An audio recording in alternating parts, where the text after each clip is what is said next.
হাত উপরে বাঁধা না নিচে বাঁধা এর উপরে ভিত্তি করে কি আমাদের জান্নাত জাহান্নামের ফয়সালা হবে? তারাবির রাকাত 20 রাকাত না 8 রাকাত এর উপরে জান্নাত জাহান্নামের ফয়সালা হবে? আমাদের গবেষণা হওয়ার কথা হচ্ছে রাষ্ট্র কিভাবে পরিচালিত হবে, আর এখন আমাদের ডিবেট এবং গবেষণা হয় 20 রাকাত আর কিসের উপরে? 8 রাকাত।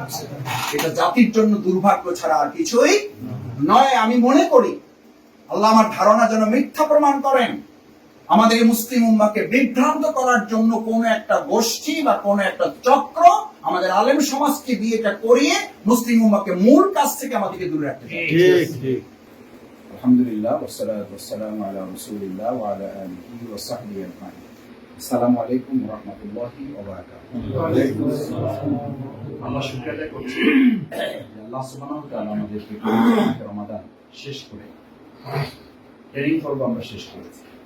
ঠিক তার সাথে সাথে আল্লাহ একান্ত দয়া পরিকল্পনায় মিলে গেছে। আল্লাহ তাআলা হয়তো এভাবেই চেয়েছেন কেন্দ্রীয় সংগঠন আমাদেরকে এবার প্রশিক্ষণ শেষ করে প্র্যাকটিক্যাল ফরম্যাটে অর্থাৎ বাস্তব ময়দানে ভূমিকা পালন করার জন্য গণসংযোগ অভিযান দিয়ে প্রশিক্ষণ আমরা আসলে কতখানি যথাযথভাবে গ্রহণ করতে পেরেছি তার যথার্থতা উপলব্ধি করার জন্য এবার ময়দানে গণসংযোগ পক্ষ বা দাওয়াতি অভিযান যে কর্মসূচি ঘোষণা করেছে, আমরা মহান আল্লাহ তাআলার দরবারে এই কর্মসূচির জন্য শুকরিয়া আদায় করি এবং তার কাছে সাহায্য চাই। আল্লাহ যেন আমাদের এই অভিযানকে, আমাদের এই গণসংযোগ পক্ষকে কবুল মঞ্জুর করে।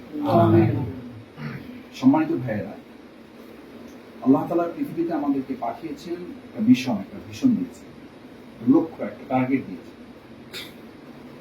সেই টার্গেটটা কি? আল্লাহ তাআলা সেই টার্গেট নির্ধারণ করেছেন যে তিনি পরিষ্কারভাবে আমাদেরকে জানিয়ে দিয়েছেন যে আমাদেরকে পৃথিবীতে তিনি যে আমাদের পাঠিয়েছেন তার মূল লক্ষ্য এটা নয় যে আমরা শুধুমাত্র কিছু তাসবিহ তাহলিল করবো। নিশ্চয়ই এটার অনেক গুরুত্ব আছে। এই গুরুত্বের সাথে আমাদের মূল একটা উদ্দেশ্য আছে, সেটা হচ্ছে আল্লাহর দিকে মানুষকে আহ্বান করা। সমস্ত নবী আম্বিয়া কিরামগণ এই দায়িত্ব তারা পালন করেছে। ইয়া কওমি ইবুদুল্লাহ মা লাকুম মিন ইলাহিন গায়রুহু। সমস্ত কওমকে আল্লাহ তাআলা দাসত্বের দিকে, আল্লাহর গোলামীর দিকে মানুষকে আহ্বান করা হয়েছে। এবং তিনি ছাড়া আর কোনো ইলাহ নেই, তিনি ছাড়া আর কোনো প্রভু নেই, আর কোনো শাসন করার ক্ষমতা কারো নেই, আইন প্রণয়ন করার কোনো ক্ষমতার কারো নেই। এই আহ্বান মানুষকে জানা। নামাজ পড়া, রোজা রাখা, হজ করা, যাকাত দেওয়া, সাদাকা করা, এই ইবাদতগুলো নিঃসন্দেহে গুরুত্বপূর্ণ, কিন্তু মূল টার্গেট হচ্ছে কওমকে আল্লাহর গোলামীর দিকে, আল্লাহর দাসত্বের দিকে মানুষকে আহ্বান করা, তাদেরকে ডেকে আনা। দ্বিতীয় কথা হচ্ছে, আপনাদের হাতে প্রশ্ন উঠবে যে আমরা কাদেরকে দাওয়াত দেব? নবী মুহাম্মদ রাসূলুল্লাহ সাল্লাল্লাহু আলাইহি ওয়াসাল্লাম দাওয়াত দিয়েছেন কাফিরদেরকে, মুশরিকদেরকে, ইহুদি, খ্রিস্টান, নাসারাদেরকে। আমাদের আশেপাশে যা আছে সবাই তো কি মুসলিম। আমরা তাদেরকে কি দাওয়াত দেব? আমরা তাদেরকে এই দাওয়াত দিব যে কথা এই আয়াতের মধ্যে বলা আছে, মা লাকুম মিন ইলাহিন গায়রুহু। তারা আল্লাহর গোলামি করছে, তারা আল্লাহর দাসত্ব করছে। কথা দুটো, এক আল্লাহর গোলামি এবং আল্লাহ ছাড়া আর কারো আইন বা শাসন প্রণয়ন করার ক্ষমতা কারো নেই। এই কথা কি আমাদের সমাজে সকল মুসলিমরা মেনে চলার সুযোগ কি তাদের আছে? বা এই চেষ্টায় কি তারা লিপ্ত আছে? নেই। এই কথা বুঝারও সুযোগ অনেকের এখন পর্যন্ত হয় নাই। আবার কেউ আছে বুঝেছেন, কিন্তু বুঝে সেই অনুযায়ী এখন পর্যন্ত সাহস নিয়ে, হিম্মত নিয়ে, বলিষ্ঠতা নিয়ে তা পালন করার মতো শক্তি নিজের মধ্যে এখনো তিনি সঞ্চয় করতে পারেন না। আমাদের কাজ হচ্ছে এই সকল শ্রেণীর মানুষের কাছে ইসলামের পরিপূর্ণ দাওয়াত। আল্লাহ তাআলা ইসলামকে তো একটা পরিপূর্ণ জীবন ব্যবস্থা করেছেন। আল ইয়াউমা আকমালতু লাকুম দীনাকুম ওয়া আতমামতু আলাইকুম নি'মাতি ওয়া রাদিতু লাকুমুল ইসলামা দীনা। একদম মানুষের জন্ম থেকে শুরু করে মৃত্যু পর্যন্ত পরবর্তী সমস্ত কার্যক্রমগুলো পরিচালিত হবে কিসের ভিত্তিতে? ইসলামের ভিত্তিতে। এখন যখন আপনি নামাজ নিয়ে আলোচনা করবেন তখন এটাকে কোনো অসুবিধা হয় না। সাওম নিয়ে আপনি আলোচনা করেছেন, অসুবিধা হয় না। যাকাত নিয়ে আপনি আলোচনা করবেন, অসুবিধা হবে না। কিন্তু যখনই মা লাকুম মিন ইলাহিন গায়রুহু, যে আল্লাহর বিধান ছাড়া আর কোনো বিধান এখানে চলতে পারে না, যেটাকে আল্লাহ তাআলা অন্য জায়গায় আরো বিভিন্ন ভাবে বলেছেন, আল্লাহ লাহুল খালকু ওয়াল আমর। সৃষ্টি করেছেন যিনি, আইন চলবে তার। যেটাকে আরো সহজ করে বলা যায় সৃষ্টি যার আইন চলবে তার। বাংলাদেশ জামাত ইসলামী এই কথা যখন বলে তখন কেউ কেউ না বুঝে অথবা কেউ কেউ প্রতিহিংসামূলক ভাবে মনে করে এবং বলে যে জামাত ইসলামী ইসলামকে শুধুমাত্র রাজনৈতিক ইসলাম হিসাবে উপস্থাপন করতে চায়। আচ্ছা ভাইয়েরা, আমরা ভাইদের কাছে এই কথা বোঝাবো যে প্রিয় নবী মুহাম্মদ রাসূলুল্লাহ সাল্লাল্লাহু আলাইহি সাল্লাম তিনি কি ইসলামকে রাজনৈতিক ভাবে প্রতিষ্ঠিত করেছেন না করেননি? বরং তার সমস্ত কার্যক্রমের মূল টার্গেট ছিল, যদি এই টার্গেটের সাথে কাফির মুশরিকদের সংঘর্ষ না হতো তাহলে হয়তো রাসূল করিম সাল্লাল্লাহু আলাইহি সাল্লামকে এতটা ত্যাগ এবং কোরবানি এবং এতগুলো যুদ্ধ তার করতে, কারণ তারা রাসূল সাল্লাল্লাহু আলাইহি সাল্লামকে প্রস্তাব দিয়েছে। এটা ভালো করে বুঝতে হবে, আমাদের সাধারণ মুসলিম ভাই বোনদেরকে এটা বুঝাতে হবে যে বাংলাদেশ জামাত ইসলামীর এটা আলাদা কোনো ফর্মুলা না, এটা আলাদা কোনো ইথিক্স না, এটা আলাদা কোনো মতবাদ না আমাদের। কারণ আল্লাহ তাআলাই বলেছেন ইনিল হুকমু ইল্লা লিল্লাহ। আজকে যে সমাজে আমরা বাস করি সেই সমাজে কি আল্লাহর আইন চলতেছে? কোর্টে কি আল্লাহর আইন চলতেছে? অর্থনৈতিক ব্যবস্থা কি আল্লাহর আইন চলতেছে? পররাষ্ট্র নীতিতে কি আল্লাহর আইন চলতেছে? যদি পররাষ্ট্র নীতিতে আল্লাহর আইন চলতো তাহলে সেখানে বলা হতো যে লা তাখশা ইল্লাল্লাহ, আমরা কোন আধিপত্য পার্শ্ববর্তী কোন রাষ্ট্রকে আমরা ভয় পাই না। দেশ হিসাবে, রাষ্ট্র হিসাবে, মুসলিম উম্মাহ হিসাবে আমরা শুধুমাত্র কাকে ভয় পাই?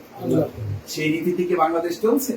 বাংলাদেশ মুখে বলে বাংলাদেশের বাইরে বাংলাদেশের বন্ধু আছে, কোনো পূর্ব নাই। প্রকৃতপক্ষে বাংলাদেশের বাইরে পার্শ্ববর্তী একটা রাষ্ট্রের প্রভুত্বের কারণেই আজকে আমাদের সমস্ত অধিকার থেকে 18 কোটি মানুষকে বঞ্চিত করা হয়েছে। কারণ কি? কারণ হচ্ছে যে আল্লাহর বিধান। আল্লাহর বিধান যদি মানা হতো, এই শুধু আইনটা যদি আমরা ধারণ করতে পারতাম, তাহলে আমাদের শুধু আজকে সেনাবাহিনীর উপর এই দেশ রক্ষার দায়িত্ব থাকতো না। একটা মুসলিম দেশের সমস্ত নাগরিকই হচ্ছে সেই দেশ রক্ষার একজন সৈনিক। ইসলামের ট্রেনিং ছিল সেটা, ইসলাম সেভাবে তৈরি করত। কিন্তু দুর্ভাগ্য, আজকে ইসলামের সেই বিধান না থাকার কারণে এই চিন্তাই এখন আমাদের প্রজন্মের মধ্যে এই দাওয়াত আমাদের তাদের কাছে পৌঁছাতে হবে। দ্বিতীয় কথা হলো, এই দাওয়াতের সাথে আমরা সম্পৃক্ত হব কেন? কারণটা কি? দুটো কথা ভালো করে মাথায় রাখি, এটা আমাদের বুঝতে হবে। আমাদের জনশক্তি, আমাদের দায়িত্বশীল ভাইদেরকেও মাথায় দিতে হবে এবং যারা এই দাওয়াতি কাজে অংশগ্রহণ করবেন তাদেরকে এটা বুঝতে হবে যেটা জামাত ইসলামীর আলাদা কোনো দাওয়াতি তৎপরতা নয়। এই দাওয়াতের নির্দেশ কার? আল্লাহর নির্দেশ। এটি আল্লাহ তাআলা আকিমুস সালাতের যে নির্দেশ দিয়েছিলেন, আমরা সালাতুল মাগরিব আদায় করেছি। আল্লাহ তাআলা কুতিবা আলাইকুমুস সিয়ামের কথা বলেছেন, আমরা সিয়াম পালন করেছি। এখন সেই আল্লাহ তাআলার নির্দেশ হচ্ছে পরিষ্কারভাবে তিনি বলেছেন, তার কথার চেয়ে উত্তম কথা কার হবে? হামিম আস-সাজদা 33 নম্বর আয়াত মুখস্থ আছে তো সবাই জানেন, কিন্তু সেই আয়াতটা আমাদের হৃদয়ে কতখানি স্থান পেয়েছে? ওয়ামান আহসানু, আহসান ইসে সুপারলেটিভ ডিগ্রি, যেটাকে আপনারা আরবি তো অনেকেই জানেন, আলহামদুলিল্লাহ ইসমে তাফজিলের হায়ার লেভেল। এর চেয়ে ভালো কথা কারো হতে পারে না, এর চেয়ে উত্তম কথা আর কারো হতে পারে না। সেই কথাটা কি? ওয়ামান আহসানু কওলাম মিম্মান দাআ ইলাল্লাহ। সে কি করে? কার দিকে ডাকে? আল্লাহর দিকে। এখন আমাদের এই সমাজে নাম মুসলিম, হজ করেছেন, যাকাত দিচ্ছেন, রোজা রেখেছেন, কিয়ামুল লাইল করেছেন, তেলাওয়াত করেছেন, কোরআন অর্থসহ খতমও করেছেন, কিন্তু ওই ব্যক্তিটাই নামাজ শেষ করে, কোরআন খতম করে, কিয়ামুল লাইল সম্পন্ন করে সে আল্লাহর দ্বীনের প্রতি, আল্লাহর আহ্বানের, আল্লাহর দিকে, আল্লাহর আইনের প্রতি মানুষকে ডাকার পরিবর্তে সে ডাকতেছে মানব রচিত মতবাদের দিকে। কাদের দিকে? এরকম মুসলিম তো আমাদের এই সমাজে নাই, তাকেও ঢাকার বাইরে আছে, ঢাকায় নাই। এই যে ভাইরা বুঝি হোক না বুঝি হোক, আমি অনেককে জিজ্ঞেস করেছি, বলছে মাসুদ ভাই জামাত ইসলামের এই আহ্বানের সাথে আমরা একমত, কিন্তু বুঝেন না পরিস্থিতিটা একটু কি, একটু খারাপ। আরে ভাই, পরিস্থিতির খারাপের এই পরিবর্তনটাকে এর মাধ্যমে নিয়ে আসতে হবে। ইসলামী আইনের অনুশাসন প্রতিষ্ঠিত করা ছাড়া আপনি কোন আধিপত্যবাদকে মোকাবেলা করে বাংলাদেশের অর্থবহ একটা স্বাধীনতা আপনি প্রতিষ্ঠা করতে পারবেন না। কারণ এদেশের স্বাধীনতার সার্বভৌমত্বের সবচেয়ে বড় গ্রান্টি হচ্ছে ইসলাম। যে দেশে 90% মুসলমান হচ্ছে ইসলামের চেতনাকে ধারণ করে, তার সবচেয়ে বড় প্রমাণ বিভিন্ন সময় আমরা রেখেছি। শাপলা চত্বর আমাদের সে প্রমাণ রেখেছে। আপনারা গণজাগরণ মঞ্চ করেছিলেন, তার অস্তিত্ব বিলীন হয়ে গেছে, কিন্তু শাপলা চত্বরে যে আহ্বান, যে আওয়াজ উঠেছিল, সেই আওয়াজ আপনারা এখন পর্যন্ত না, গোটা জিন্দেগিতে শুধু না, কিয়ামত পর্যন্ত এই আওয়াজকে আপনারা কোনোদিন উৎখাত করতে পারবেন না। আমাদের আল্লামা দেলোয়ার হোসেন সাইদি রাহমাহুল্লাহ, ওনাকে আপনারা ষড়যন্ত্রমূলক ভাবে জনগণ মনে করে হত্যা করা হয়েছে। শহীদ নিজামীকে বিচারিক রায়ের মাধ্যমে তাকে ফাঁসি দেওয়া হয়েছে, এরকম নেতৃবৃন্দকে ফাঁসি দেওয়া হয়েছে। এগুলো করে ইসলামের আওয়াজকে কখনো বন্ধ করা যায় না। যদি পারতো তাহলে ফেরাউন পারত, যদি পারতো তাহলে নমরুদ পারত। ফেরাউন নমরুদরা যেহেতু পারে নাই, আবু জেহেল আবু লাহাবরা যেহেতু পারে নাই, আপনারা তাদের চেয়ে বেশি শক্তিশালী নন। সুতরাং আপনাদের পক্ষে ওটা সম্ভব হবে না। বরং আপনারা যা কাজ করছেন তার মধ্য দিয়ে বোঝা যায় যে ফেরাউন নমরুদ আবু জেহেল আবু জাহালের চেয়েও করুণ পরিণতি আপনাদেরকে বরণ করতে হবে। যদি এখান থেকে ফিরে না আসেন তাহলে তার জন্য আপনাদেরকে অপেক্ষা করতে হবে। আল্লাহ তাআলা সেই জন্য বলেন দাঈরাল্লাহ ওয়া আমিলা সালিহা, এবং তাদেরকে সৎ কাজের দুটো কথা আছে, আমলে সালেহ, ভালো করে এই কথাটাও আমাদের দাওয়াতে তুলে ধরতে হবে। এই কথা সবাই বলতে চায় না। আমাদের সম্মানিত ওলামায়ে কেরামগণকে আমরা অনুরোধ করতে চাই, ভাইয়েরা, আমলে সালেহের ব্যাপারে সমস্ত ইসলামিক স্কলারগণ দুটো কথা বলেন। বাংলাদেশ জামাত ইসলামীর সাথে আমাদের দেশের প্রচলিত ইসলামী দলগুলোর মৌলিক একটা পার্থক্য, এটা মৌলিক একটা, অনেক পার্থক্য আছে, তার মধ্যে এটা একটা পার্থক্য। আলহামদুলিল্লাহ, যে যেখান থেকে ইসলামের কাজ করছেন আমরা সকলকে তাদের কাজের জন্য কি জানাই, আন্তরিক ধন্যবাদ এবং কৃতজ্ঞতা জানাই। এই সব কাজ ইসলামের জন্য আল্লাহ কবুল করুন। যে যেখান থেকে কাজ করছেন এই কাজগুলো একটা সময় আল্লাহ যেন আমাদেরকে একত্রিত করে গোটা মুসলিম উম্মাহকে সামনে এগিয়ে যাওয়ার তৌফিক দান করেন। কিন্তু মৌলিক একটা পার্থক্য খেয়াল করবেন, বাংলাদেশ জামাত ইসলামী আমলে সালেহ বলতে জামাত ইসলামী ব্যাখ্যা না, গোটা পৃথিবীর ইসলামী স্কলারগণের ব্যাখ্যা হচ্ছে আমলে সালেহ মানে দুটো কথা, তা'মুরুনা বিল মারুফ ওয়া তানহাউনা আনিল মুনকার, সৎ কাজের আদেশ করা, অন্যায় কাজে নিষেধ করা। রাসূল করিম সাল্লাল্লাহু আলাইহি সাল্লাম শুধু সৎ কাজ করতে গিয়ে পরিপূর্ণভাবে তিনি আক্রমণ, হামলা এবং নির্যাতনের শিকার হন নাই। মূলত নির্যাতনের শিকার হয়েছেন যখন তিনি অন্যায় কাজে কি দিয়েছেন, বাধা দিয়েছেন।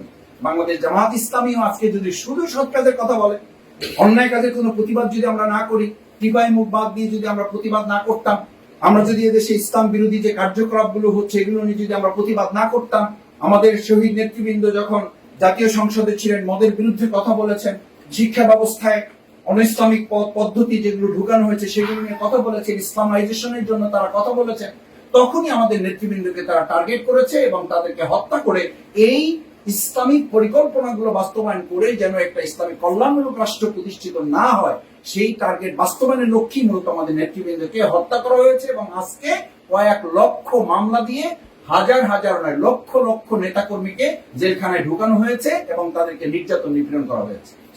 কি কারণে? শুধু সৎ কাজের আদেশের জন্য নয়। মূল টার্গেট কি, মূল কারণ কি ছিল?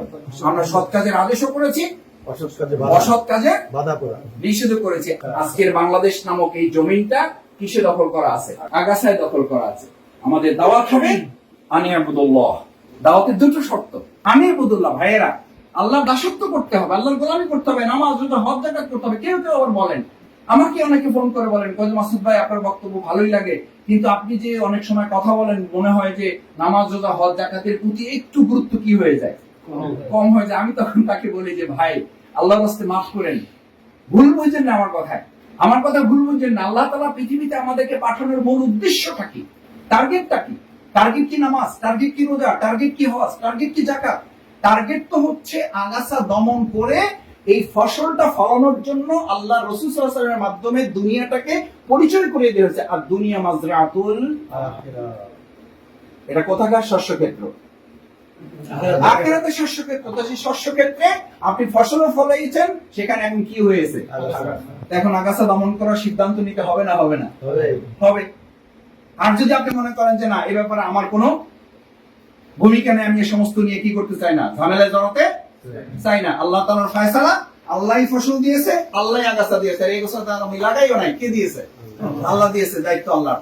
এই দায়িত্ব আল্লাহর উপর ছেড়ে দিলে ওখানে জমি যেমন আগাছায় দখলে থাকবে, আজকে বাংলাদেশও কার দখলে আছে?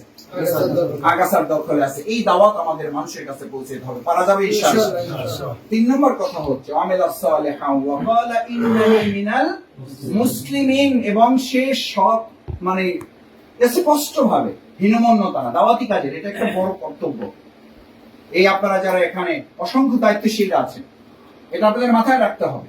দাওয়াতি কাজে আপনি হীনমন্যতা প্রদর্শন করবেন না, দাওয়াতি কাজে আপনি কোনো সংকীর্ণতা প্রদর্শন করবেন না, দাওয়াতি কাজে আপনি বিতর্কিত কোনো ইস্যু এখানে নিয়ে আসবেন না। হাত উপরে বাঁধা না নিচে বাঁধা এর উপরে ভিত্তি করে কি আমাদের জান্নাত জাহান্নামের ফয়সালা হবে? তারাবির রাকাত 20 রাকাত না 8 রাকাত এর উপরে জান্নাত জাহান্নামের ফয়সালা হবে? আমাদের গবেষণা হওয়ার কথা হচ্ছে রাষ্ট্র কিভাবে পরিচালিত হবে, আর এখন আমাদের ডিবেট এবং গবেষণা হয় 20 রাকাত আর কিসের উপরে? 8 রাকাত। এটা জাতির জন্য দুর্ভাগ্য ছাড়া আর কিছুই নয়। আমি মনে করি আল্লাহ আমার ধারণা যেন মিথ্যা প্রমাণ করেন, আমাদের মুসলিম উম্মাহকে বিভ্রান্ত করার জন্য কোন একটা গোষ্ঠী বা কোন একটা চক্র আমাদের আলেম সমাজকে দিয়ে এটা করিয়ে মুসলিম উম্মাহকে মূল কাজ থেকে আমাদেরকে দূরে রাখতে চায়। মূল এজেন্ডায় যেন আমরা যেতে না পারি। আমি অনেক সময় বুঝার জন্য বলি যে আমার এই কথায় যদি কেউ এটা মনে করেন যে আমি আল্লাহ তাআলার প্রদত্ত এই বিধান বা নামাজ, রোজা, হজ, যাকাত, আলহামদুলিল্লাহ আলহামদুলিল্লাহ, আল্লাহ আমার অহংকার মাফ করুন, আমার সওয়াব যেন নষ্ট না হয়। আল্লাহ তাআলার নির্দেশগুলো সম্ভব চেষ্টা করি যতদূর সুন্দর করে পালন করা যায় এই নির্দেশগুলো, তারপর আকিমুদ্দিনের কথা বলি। আমরা তো নামাজ না পড়ে এটা বলছি না, আমরা তাহাজ্জুদ আল্লাহ মাফ করে এটা বলার জন্য বলছি না, তাহাজ্জুদ না পড়ে তো আপনাকে আমরা এটা তাহাজ্জুদের বলছি না যে আপনি তাহাজ্জুদ পড়ে দিনের কাজ না করার পরে আপনি হয়তো আল্লাহ তাআলা বলা যায় না এই মূল দায়িত্ব পালন না করার কারণে আপনি জাহান্নামে চলে যাবেন। এগুলো করেই আমরা এটা করছি বলছি। সুতরাং আমি অনেক সময় বুঝার জন্য বলি যে ডাক্তারের কাছে রোগী গেছে ক্যান্সারের রোগী। কিসের রোগী? ক্যান্সারের রোগী। ক্যান্সারের রোগী সাধারণত বিভিন্ন উপসর্গ থাকে, জ্বর থাকে, সর্দি থাকে, কাশি থাকে, থাকে না? থাকে। চামড়া অনেক সময় কি পড়ে? ফোসকা পড়ে। এখন সে ক্যান্সারের মূল রোগের আলোচনা না করে সে মনে করছে যে এই আলোচনা করতে গিয়ে যদি রোগী ভয় পায়, আবার সে মনে করবে যে কোন ডাক্তারের পাল্লায় পড়ছি, আগেই আমার এই ক্যান্সারের কথা বলে ভয় ধরাই দিল। সে তার মিষ্টি মিষ্টি কথা বইলা বললো যে আপনি 2টা নাপা নিয়ে যান, 1 পাতা নাপা নিয়ে যান আর 2 পাতা সিবিট নিয়ে যান, সকাল বিকাল খাবেন। আশা করি আপনার এই যে টুকটাক জ্বর টর আছে, ফোসকা টুসকা পড়ছে, এগুলো আস্তে আস্তে কি হয়ে যাবে? ঠিক হয়ে যাবে। আপনি বলেন এই ডাক্তার রোগীর প্রতি ইনসাফ করেছে না জুলুম করেছে? ঠিক আজকের এই সমাজে আলেম সমাজ অভিজ্ঞ চিকিৎসকের ভূমিকা পালন করার জন্য মুসলিম উম্মাহ ইমানের দৃষ্টিতে যে ক্যান্সারে আক্রান্ত সেই ক্যান্সারের কথা বলতে ভয় পায় এই কারণে যে হয়তো এই রোগী আর ওই ডাক্তারের কাছে আসবে না। ভাইয়েরা, আমি মাঝে মধ্যে প্রায় বলি, আমার কিছু বন্ধু বান্ধব আছে ওয়াজ করেন, আলহামদুলিল্লাহ আমি তাদের শ্রদ্ধা করি, ভালো জানি, ভালোবাসি, এমনি বুঝার জন্য তাকে বলি, ওরা তারাও ফোন করে, আমিও ফোন করি, তো বলি যে ভাই তোমরা যে খালি বিনা হিসেবে জান্নাতে যাওয়ার ওয়াজ করো, তো বিনা হিসেবে জাহান্নামে যাওয়ার যে কথা আছে এইটা তোমরা বলো না কেন? কয় মাসুদ তাহলে পরবর্তী তারিখ আর পাওয়া যাবে, পরবর্তী বছরের আর তারিখ পাওয়া যাবে না, কারণ ওনারা বিনা হিসেবে শুধু জান্নাতে যাইতে চায়, জাহান্নামের কথা খুব একটা শুনতে চায় না। ওনারা সুদ খাবে, ওনারা ঘুষ খাবে, ওনারা হারামের সাথে লিপ্ত থাকবে, আর আমরা ওয়াজ করে ওনাদেরকে বিনা হিসেবে কোথায় দিয়ে আসতে হবে? জান্নাতে দিয়ে আসতে হবে। এই জন্য মূলত ওয়াজ মাহফিল। যখনই আমরা এই কথা বলবো তখন হয় প্রশাসন বাধা দিবে, না হলে ওখানকার কতিপয় ইসলাম বিরোধী চক্র প্রতিবন্ধকতা সৃষ্টি করে পরবর্তীতে আর আসলে আমাদেরকে এই মাহফিল আয়োজন করতে দিবে না। এরকম ঘটনা বাংলাদেশের বিভিন্ন স্থানে আছে না? আছে অহরহ। কেন? ওই যে প্রকৃত যে ইমানের ক্যান্সার, এই ক্যান্সার যখনই ধরাই দেবেন তখন তো তার স্বার্থে কি লাগে? আঘাত লাগে, তার ভয় সৃষ্টি হয় যে আমি তো তাহলে মরে যাব। ওখানে জীবনে মরে যাওয়ার ভয় সৃষ্টি হয়, আর এখানে ইমানের মরে যাওয়ার ভয় তার মধ্যে তৈরি হয়। সেটা তৈরি করতে চায় না, সে আনন্দ ফুর্তি করতে চায়, তো ভোগ বিলাসের মধ্যে জীবন পরিচালনা করতে চায়। আমরা আজকে এখানে যে দায়িত্বশীল ভাইরা আছেন, আমরা কি আনিয়াবুদুল্লাহ আল্লাহর গোলামির সাথে ওয়াজতানিবুত তাগুত, আল্লাহদ্রোহী, আল্লাহর শাসন বিরোধী, আল্লাহর নীতিমালা বিরোধী মহাগ্রন্থ আল কোরআন যেই বিজয়ের মাস গেল আমাদের রমাদান, সেই ট্রেনিং নিয়ে আমরা এই যে মাসটা পেয়েছি এবং যে গণসংযোগ অভিযান আমাদের সামনে দেওয়া হয়েছে, আমরা কি ওয়াজতানিবুত তাগুত আল্লাহদ্রোহিতার বিরুদ্ধে প্রতিরোধ গড়ে তোলার জন্য মানুষের কাছে কি আমরা দাওয়াত পৌঁছাতে পারবো ইনশাআল্লাহ? না হলে ওখানে ক্যান্সার ভালো হবে না, এখানে ইমানের দৃষ্টিতেও ক্যান্সার মুক্ত মুসলমান পাওয়া যাবে না। আল্লাহর জমিন, আল্লাহর দিন বিজয় করার টার্গেট যখন আপনি নির্ধারণ করবেন তখন আপনার সালাত আরো বেশি মজবুত হবে। তখন কিয়ামুল লাইলে আপনার এমনিতেই চোখ দিয়ে দরদর করে পানি পড়বে, তখন এমনিতেই আপনার যাকাত নিজের মন থেকে আপনার দিতে ইচ্ছা করবে। তখন এই সমস্ত ইসলামী প্রতিষ্ঠানগুলো আপনি অন্যের কাছে ভিন্নভাবে তুলে ধরতে হবে না, বরং এই রাষ্ট্র এই সমস্ত প্রতিষ্ঠানগুলোর দায়িত্ব গ্রহণ করবে। আমরা কি তাহলে পারবো এটা ইনশাআল্লাহ? চতুর্থ কথা হলো ভাইরা, সূরা বাকারার 140 নম্বর আয়াত আপনাদের অনেকে মুখস্থ আছে। আগেরটা বলেছি কি? অমান আহসানু, সর্বোচ্চ ভালো কথা। কার কথা? যে আল্লাহর দিকে কি করে? মানুষকে ডাকে। এবং শেষ কথা ছিল ওখানে কি, ওয়াকালা ইন্নানি মিনাল মুসলিমিন, আপনি নিজেকে ঘোষণা করবেন আমি পরিপূর্ণভাবে আল্লাহর কাছে আত্মসমর্পণ করছি, আপনি মুসলিম, আপনার কারো পরোয়া করার কি নাই, সুযোগ নাই। আপনি যদি আল্লাহকে ভয় করেন তাহলে পৃথিবী আপনাকে ভয় করবে, আপনি আর কারো ভয় করবেন না। আর অন্য কোনো ভয় যদি আপনার মধ্যে থাকে তাহলে বুঝতে হবে আপনার মধ্যে এখন আল্লাহর ভয় তৈরি হয় নাই। 3 সেকেন্ড 5 সেকেন্ড 10 সেকেন্ড আগে যদি আপনাকে ইফতারের আগে যদি সশস্ত্র বাহিনী, বিভিন্ন গোয়েন্দা সংস্থা, বিভিন্ন সংস্থার লোকরা বন্দুক নিয়ে, দুষ্কৃতিকারীরা, বিভিন্ন দলের সন্ত্রাসীরা এই আপনাদেরকে ঘেরাও করে যদি বলতো ওই রমজান মাসের কোন এক ইফতারের 10 মিনিট আগে 5 মিনিট আগে যে ভাই অত শক্ত কথা শুনতে চাই না, কিসের নির্দেশ আসছে না নাই আমরা এত জানতে চাই না, এখন শর্ত আপনার সামনে দুটো, হয় গুলি খাবেন না ইফতার খাবেন, 5 মিনিট বাকি আছে, 5 মিনিট বাকি আছে বা 10 মিনিট বাকি আছে, আপনি বলেন ওই সময় সিয়ামের শিক্ষাটা কি ছিল? আল্লাহকে ভয় করে আপনি 10 মিনিট না, 5 মিনিট না, 5 সেকেন্ড আগেও ইফতার করবেন না, এই কথা বলে প্রয়োজনে জীবন যাবে তবু ঈমান বিক্রি করব না, গুলি খাবো, এখন ইফতার খাবো না, কারণ কয় সেকেন্ড বাকি আছে। যেই লোক 33 সেকেন্ডের জন্য আপোষ করলেন না, যেই লোক 5 মিনিটের জন্য আপোষ করলেন না, 10 মিনিটের জন্য আপোষ করলেন না, আজকে সেই মুসলিমরা সিয়াম শেষে প্রতি মিনিটে মিনিটে ইবলিসের সাথে, প্রতি মিনিটে মিনিটে মানুষ শয়তানের সাথে আপোষ করতেছে। এই রমাদানের জন্যই আল্লাহ রাসূল সাল্লাল্লাহু আলাইহি ওয়াসাল্লাম বলেছেন তার রমাদান হয়তো আল্লাহ তাআলা এটা করবেন যে তার ওই পানীয় এবং খাবার পরিহারে আল্লাহর কিছুই আসে না। এটা এখন যখন বলি তখন বলবে যে জামাত ইসলামে মানুষকে রোজা রাখতে নিরুৎসাহিত করে। এই কথার অর্থ কি এটা? এই কথার অর্থ হচ্ছে রমাদান সিয়াম যে ট্রেনিং আপনাকে দিল, সেই ট্রেনিংটা আপনি নিতে পারলেন কিনা। ট্রেনিংটা ছিল কি? ট্রেনিং কি বলা হয়েছে? আসসামুজুন্না। রমাদান কি মুসলিমের? ঢাল ঢাল ঢাল ঢাল দিয়ে কি করে ভাই? হাল চাষ করে না, ঢাল মাথার নিচে নিয়ে ঘুমায়। ঢাল দিয়ে আপনাকে প্রস্তুত করা হয়েছে 1 মাস, এই জন্য যে আপনি এখন থেকে কোরআনের সৈনিক। কিসের সৈনিক? এই সৈনিকগিরির সার্টিফিকেটের অংশ হিসেবে আপনার হাতে কি দেওয়া হয়েছে? এখন ঢাল নিয়ে আমরা বাকি 11 মাস ঘুমায় যাবো ইনশাআল্লাহ। কি করতে হবে? এই যে 19 তারিখ থেকে 4 তারিখ পর্যন্ত গণসংযোগ অভিযান, গণসংযোগ পক্ষ, দাওয়াতি অভিযান, এই অভিযানে আমরা ঢাল নিয়ে প্রথম নিজেকে মোকাবেলা করব। নিজেকে মোকাবেলাকে সময় দেব, শ্রম দেব, শয়তান যেন আমাকে কি করতে না পারে, নিষ্ক্রিয় করতে না পারে। সকালে একবার বের হইতে হবে, বিকেল একবার বের হইতে হবে, সন্ধ্যা একবার বের হইতে হবে, আবার রাত্রিবেলা কিছু কাজ করে তারপর বের হইতে হবে। উপকরণগুলো আমার সাথে রাখতে হবে। আজকে আমাদের বিরুদ্ধে যারা, তারা কি সম্মিলিত না আলাদা আলাদা? তারা সম্মিলিত, তারা সম্মিলিত, আমরা বিরোধী। তাদেরকে মোকাবেলা করার জন্য আমরা যারা, আমরা আজকে কি হয়ে আছি? বিচ্ছিন্ন হয়ে আছি। সেই জন্য রাসূল করিম সাল্লাল্লাহু আলাইহি ওয়াসাল্লাম সংঘবদ্ধ জীবনের এই গুরুত্ব তুলে ধরে আল্লাহ তাআলা আমাদেরকে জানিয়ে দেন, ওয়াতাসিমু বিহাবলিল্লাহি জামিআ। সংঘবদ্ধভাবে তোমরা একত্রিত হও। শুধু একত্রিত হলেই হবে না, মানবিমান, দুঃখ দুর্দশা, ছোট ছোট মাসলাকের ব্যাপার নিয়ে, ছোট ছোট ইস্যু কি সামনে নিয়ে তোমরা যেন কি না হয়ে যাও, আলাদা না হয়ে যাও। আমার মাঝে মধ্যে খুব আফসোস লাগে, কষ্ট লাগে, হৃদয়টা ফেটে যায় যে আমি ইউটিউবে মাঝে মধ্যে টুকটাক বক্তব্য আমাদের শ্রদ্ধেয় ওলামায়ে কেরামগণের শোনার চেষ্টা করি, দেখি যে ইসলামের মূল দাওয়াত তো দূরে কথা, তারা একজন আরেকজনের কথার জবাব দিতে দিতে 2 ঘন্টা শেষ, মূল কথায় তারা যেতে পারে না। প্রফেসর গোলাম আজম রাহিমাহুল্লাহ, আল্লাহ তাআলা শাহাদাতের সর্বোচ্চ মর্যাদা দান করুন, উনি বলতেন ওলামায়ে কেরামগণকে সতর্ক থাকতে হবে। এই যে ছোট ছোট মাসলাকের ব্যাপারে আপনারা পরস্পরের বিবাদে জড়িয়ে যান, মূলত এটা হচ্ছে আমাদের বিরুদ্ধে একটা ষড়যন্ত্রের অংশ, যে অংশের মাধ্যমে মূলত মূল দাওয়াত থেকে যেন আমরা কি হয়ে যায়, আলাদা হয়ে যায়। মূল দাওয়াত দেওয়ার জন্য সময় আমরা না পাই। আপনারা যারা দাওয়াতি কাজে যাবেন, এই সমস্ত ছোট ছোট বিতর্কিত বিষয়গুলোতে আমরা কি করব না, জড়াবো না। কারণ আল্লাহ তাআলা অন্য জায়গায় বলেছেন, উদু ইলা সাবিলি রাব্বিকা বিল হিকমা ওয়াল মাউইজাতিল হাসানা ওয়া জাবিলহুম বিল্লাতী হিয়া আহসান। আমাদের সাথে তাদের আর্গুমেন্টটা হবে, বুঝানোর প্রক্রিয়াটা হবে উত্তম পদ্ধতি।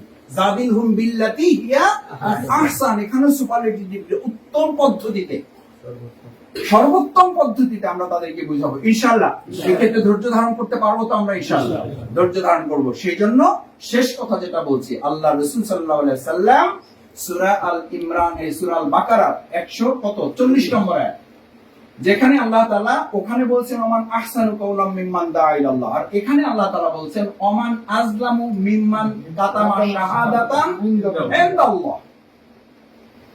যদি ইনদাহু মিনাল্লাহ, ওমান আযলামু মিম্মান কাতামা শাহাদাতান ইনদাহু মিনাল্লাহ। আল্লাহ তাআলা বললেন অমাল্লাহু বিগাফিলিন আম্মা তা'মালুন, তোমরা যা করো এই সমস্ত বিষয় খালি সালাম ভাই খোঁজ রাখলে হবে না। ভাবার দরকার নাই যে শুধু নজরুল ভাইয়ের কাছে হিসাব দিতে হবে, ভাবার দরকার নাই শুধু মিঠু ভাইয়ের কাছে হিসাব দিতে হবে, ভাবার দরকার নাই যে শুধু হাফিজ ভাই, নুরুল ইসলাম বুলবুল ভাইয়ের কাছে হিসাব দিতে হবে। তোমরা যদি এই কথা অস্বীকার করো এবং সত্যটা প্রকাশে তোমরা যদি নিজেদেরকে আড়াল করো, দুর্বলতা করো, নিষ্ক্রিয় থাকো, আমান আজলামু মিম্মান কাতামা শাহাদাতান ইনদাহু মিনাল্লাহ, যা কার কাছ থেকে এসেছে? আল্লাহর কাছ থেকে যা এসেছে সেই জিনিস যদি তোমরা মানুষের কাছে প্রকাশ করা থেকে বিরত থাকো, গোপন করো, আমান আজলাম, এর চেয়ে বড় কাতামা, কাতামা মানে হলো ঢেকে রাখা, মানে যে কথাটা সত্য এটা আপনি কি করেন না, বলেন না। আপনি কায়দা কানুন করে বলেন যে ভাই আমরা মিল্লা জিল্লা আছি, আপনি মিল্লা জিল্লা আছেন, তার অর্থ হলো প্রকৃত সত্যটা আপনি বলার সাহস এখন অর্জন করতে পারেন নাই, তখন আপনি পরিস্থিতির কথা বলেন। অথচ রাসূল সাল্লাল্লাহু আলাইহি সাল্লামের সাথে যারা এই দাওয়াতি অভিযানে বের হয়েছেন, এই দাওয়াত যারা প্রদান করেছেন, তাদের ব্যাপারে আল্লাহ তাআলা নির্দেশ ছিল ফাসদা বিমা তুকমারু ওয়ারিদ আনিল মুশরিকিন, যতক্ষণ পর্যন্ত মুশরিকের রাজত্ব, আবু জেহেল আবু লাহাবদের রাজত্ব, জালিমের রাজত্ব, ফাসিকের রাজত্ব, তাগুতের রাজত্ব, আল্লাহ রাসূলকে নির্দেশ দিয়েছে ফাসদা বিমা তুকমারু, তোমার সর্বশক্তি দিয়ে স্পষ্ট ভাবে তোমার কথাগুলোকে সূচ্য কণ্ঠে কি করো, জানাই দাও। এখন এই সময় যদি মিনমিন মিনমিন করেন, হাত কস্তায় যদি মানুষের সাথে কথা বলেন, তো বলবে দুর্বলের উপর আরো দুইটা চটকানা মারো। কারণ এই পৃথিবীটা হলো শক্তের ভক্ত নরমের জাম। ওমর রাদিয়াল্লাহু তাআলা ইসলাম গ্রহণ করার পরে কি হাত কস্তাইছে না নবী করিম সাল্লাল্লাহু আলাইহি সাল্লামের কাছে অনুমতি চাইছে? কি অনুমতি চাইছে? যে ইয়া রাসূলুল্লাহ সাল্লাল্লাহু আলাইহি সাল্লাম, আজকে থেকে আর গোপন টোপন নাই, আজকে থেকে আর আস্তে আস্তে আলোচনা হবে না, আজকে থেকে আলোচনা হবে ডাইরেক্ট এবং উচ্চ কণ্ঠে। এবং আমরা এই কয়েকজনই এখন স্লোগান দিতে দিতে, মিছিল দিতে দিতে কোথায় যাব? কাবার চত্বরে যাব। মাঝখানে এমন কোন বাপের বেটা যদি থাকে, যদি সে তার নিজের স্ত্রীকে বিধবা করতে চায়, তাহলে যেন আমার সামনে আসে। কেউ যদি তার সন্তানকে এতিম করতে চায়, তাহলে সে যেন ওমরের সামনে আসে। ভাই এই কথাগুলো কি হাত কাস্তানো কথা? ভাই এই কথাগুলো কি মিষ্টি মিষ্টি কথা? সেই যুগটা ছিল জাহেলের যুগ, এই যুগটাও এখন ওইটা ছিল আইএমএ জাহিলের যুগ, এইটা হলো আওয়ামী জাহিলের যুগ। তো এখন আমরা আস্তে কথা বলবো কেন?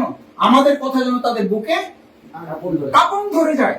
আপনি জানেন না, এটা আমাকে, আমি অহংকার মাফ করুন, আমাদের এরকম যারা টুকটাক কিছু কথা বলেন, আলহামদুলিল্লাহ আমাদের দায়িত্বশীলরা বলে যে আপনারা হয়তো 5 জনের সামনে কথা বলেন, কিন্তু আপনারা জানেন না এই 5 জনের সামনের কথা 5 লক্ষ নয় কোটি মানুষের হৃদয়কে কাঁপিয়ে দেয়, উজ্জীবিত করে। দেশ বিদেশের মানুষেরা এই কথা শুনে উজ্জীবিত হয়, একজন আরেকজনের, প্রশাসনের লোকেরা আমাকে, আমার ভিডিও আমার কাছে পাঠায়।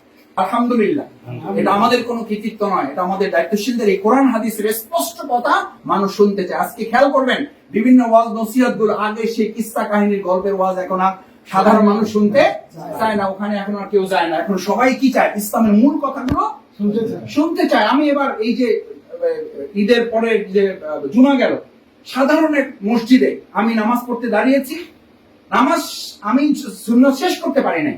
একজন এসে বললো যে ভাই আপনি এখানে আসছেন, এটা আমরা তো জানতাম না। আমি বললাম যে আপনি জানাই আসেন, পথে পড়ে গেছে মসজিদ জুমা, এখানে আমি পড়ার জন্য সিদ্ধান্ত নেব। মুসাফির বলছে ভাই মুসাফির হন আর যাই হন, আপনি আমাদের সঙ্গে একটু 5 মিনিট কথা বলেন। তখন আমি বললাম যে ভাই এখানে কারা আছে? বলছে যে ভাই যা আছে, আপনি কোনো অসুবিধা নেই, আপনি আপনার মতো কথা বলেন। তো আমি 15 থেকে 20 মিনিট কথা বলেছি, যতটুকু সুযোগ ছিল আমার, আল্লাহ যতটুকু যোগ্যতা দিয়েছে। বিশ্বাস করুন, আমার কথা শোনার পর ওখানে এখনকার সরকার দলীয় একজন লোক এসে বলল যে মাসুদ ভাই এই কথাগুলোই মানুষ শুনতে চায়, আসলে এই কথা বলা ছাড়া আমাদের কারো মুক্তি নাই, এই কথাগুলো বলতে হবে। আমি তখন ওখানে যে আমাকে দাঁড় করাইছে, আমি বললাম যে এরকম সরকার দলীয় কয়জন আছে? কয়জন? মাসুদ ভাই এখানে সরকার দলীয় লোকেরাই বেশি, তারাই কমিটিতে আছে। কিন্তু এই জন্য দিয়েছি যে এখানকার বহু লোকেরাই আপনাদের এই কথাগুলোকে তারা কি করে, ভিতরে ভিতরে পছন্দ করে, লালন করে। হয়তো পরিস্থিতির জন্য তারা বলতে পারে না। আলহামদুলিল্লাহ আমরা এই দাওয়াত কি পৌঁছাতে পারবো স্পষ্টভাবে ইনশাআল্লাহ। যদি না পৌঁছাই তাহলে আল্লাহ তাআলা বলছেন ওমান আযলামু, তার চেয়ে বড় জালেম। ভাই জালেম হইলে জান্নাতে যাবো তো আমরা ইনশাআল্লাহ। নামাজ পড়বো, রোজা রাখবো, হজ করবো, যাকাত দেবো, সব করবো, আল্লাহর বিধানের কথা স্পষ্টভাবে মানুষের সামনে তুলে ধরতে পারবো না। এই ব্যর্থতার দায়ে আল্লাহ তাআলা তার পরিচয় দিয়েছেন কি? বলি জালেম পরিচয় দিয়েছেন। শুধু এই অপরাধে যে আল্লাহর কথাগুলো আপনি প্রকাশ করতে হীনমন্যতা বোধ করেন, আপনি যদি গ্রেফতারি হন, এই প্রশাসন যদি নির্যাতন নিপীড়ন আপনাকে করে, কোনো বালা মুসিবত যদি নির্ধারিত থাকে, তাহলে ওই ডিফর্ম থাকলেও হবে, ডিফর্ম না থাকলেও হবে, কারণ নির্ধারিতটা হয় কার পক্ষ থেকে? এই জন্য রাসূল করিম সাল্লাল্লাহু আলাইহি ওয়াসাল্লামের একটা হাদিস দিয়ে শেষ করি, ওয়াইন আসাবাকা শাইউন ওয়ালা তা'জাস, কোন দুঃখ দুর্দশা মুসিবত এই দাওয়াত প্রদানের পর যদি এসে যায়, তাহলে তুমি কখনো উদ্বেগ উৎকণ্ঠিত হয়ো না, হতাশ হয়ো না, নিরাশ হয়ো না। ওয়াস্তাইন বিল্লাহ, কার সাহায্য চাও? আল্লাহ, আল্লাহর সাহায্য চাও। কারণ আল্লাহ রাসূল বলেছেন, ওয়ালাকিন কুল কদ্দারাল্লাহু ওয়া মা শাআ ফাআলা, তোমার উপরে যে দুঃখ দুর্দশা নির্ধারিত যা কিছু হয়, এই সব কিছু কার থেকে ফয়সালা? আল্লাহর থেকে ফয়সালা। এই জন্য আপনি মাঠে থাকলেও গ্রেফতার হতে পারেন, ঘরে বসেও গ্রেফতার হতে পারেন। তাহলে ইমানদারের সবচেয়ে আনন্দের বিষয় হলো ঘরে থেকে গ্রেফতার হওয়া নাকি মাঠে থেকে? আল্লাহ যেন আমাদের কবুল করেন। আমিন। আল্লাহর কাছে প্রত্যাশা থাকবে দাওয়াতি কাজ করাকালীন সময় তিনি আমাদেরকে দয়া, নিরাপত্তা, অনুগ্রহের চাদর দিয়ে আমাদেরকে ডেকে রাখুন। আমাদের এই 15 দিন দাওয়াতি কাজের মূল উৎসব, এটা একটা ফেস্টিভ্যাল, একটা উৎসব হিসাবে নেবেন। সব সময় দাওয়াতি কাজে আমাদের নিজেদেরকে অবিচল রাখা, এটা আমাদের দায়িত্ব। আর এই 15 দিন হলো দাওয়াতি কাজের কি সিজন, দাওয়াতি কাজের মৌসুম, উৎসব, ফেস্টিভ্যাল। এখন অন্য সময় যে কাঁঠাল খান, অন্য সময় যে আম খান, সিজন একটু কম খান না বেশি খান? তাহলে অন্য সময় যা সহযোগী বৃদ্ধি হবে, অন্য সময় যা সমর্থক বৃদ্ধি হবে, অন্য সময় যে ইউনিট বৃদ্ধি হবে, অন্য সময় যে আপনাদের সংগঠন সম্প্রসারণ হবে, এই 15 দিনে কম হবে না বেশি হবে? মানে এখন থানা মিশে শুধু একটা বই পড়ে তার কি হয়েছে? মৌলিক পরিবর্তন হয়েছে। ইসলামের হাকিকত, একটা বই, কয়েক পাতার একটা বই পড়ে সে তার এত পরিবর্তন হয়েছে, এখন সে মহানগরীর গণপরিষদ সদস্য। উনি বলেন, ওনার ইতিহাস বলতে গিয়ে বলেন যে আমার পুরো জীবন পরিবর্তন করেছে একটা বই, ইসলামের হাকিকত বইয়ে পরিবর্তন করে দিয়েছে। ইমানের হাকিকত আমার জীবন পরিবর্তন করে দিয়েছে। একামতের দিন আমার পুরো জীবনের মোড় ঘুরিয়ে দিয়েছে। সুতরাং আজকে যদি আমরা এই বইগুলো তাদের কাছে পৌঁছাতে পারি, আশা করি তিনি এই বইগুলো পড়ার মধ্য দিয়ে প্রকৃত ইসলাম তিনি উপলব্ধি করতে পারবেন এবং এই সমাজটাকে আমরা ইসলামের আলোকে পরিবর্তন করতে সক্ষম হব ইনশাআল্লাহ। সেই প্রত্যাশা ব্যক্ত করে আবারও সবাইকে ধন্যবাদ এবং কৃতজ্ঞতা জানিয়ে আজকের ঈদুল ফিতর উত্তর এই গণসংযোগ অভিযান এবং দাওয়াতি পক্ষ যেটা আমাদের ঘোষণা করা হয়েছে, এই বাস্তবায়নে আল্লাহ তাআলা যেন আমাদের কবুল ও মঞ্জুর করেন। আপনারা আজকের আয়োজনের জন্য আপনাদেরকে ধন্যবাদ কৃতজ্ঞতা জানিয়ে আমার কথা শেষ করছি। সুবহানাকাল্লাহুম্মা ওয়া বিহামদিকা আশহাদু আল্লা ইলাহা ইল্লা আনতা আস্তাগফিরুকা ওয়া আতুবু ইলাইক। আসসালামু আলাইকুম ওয়া রাহমাতুল্লাহি ওয়া বারাকাতুহু।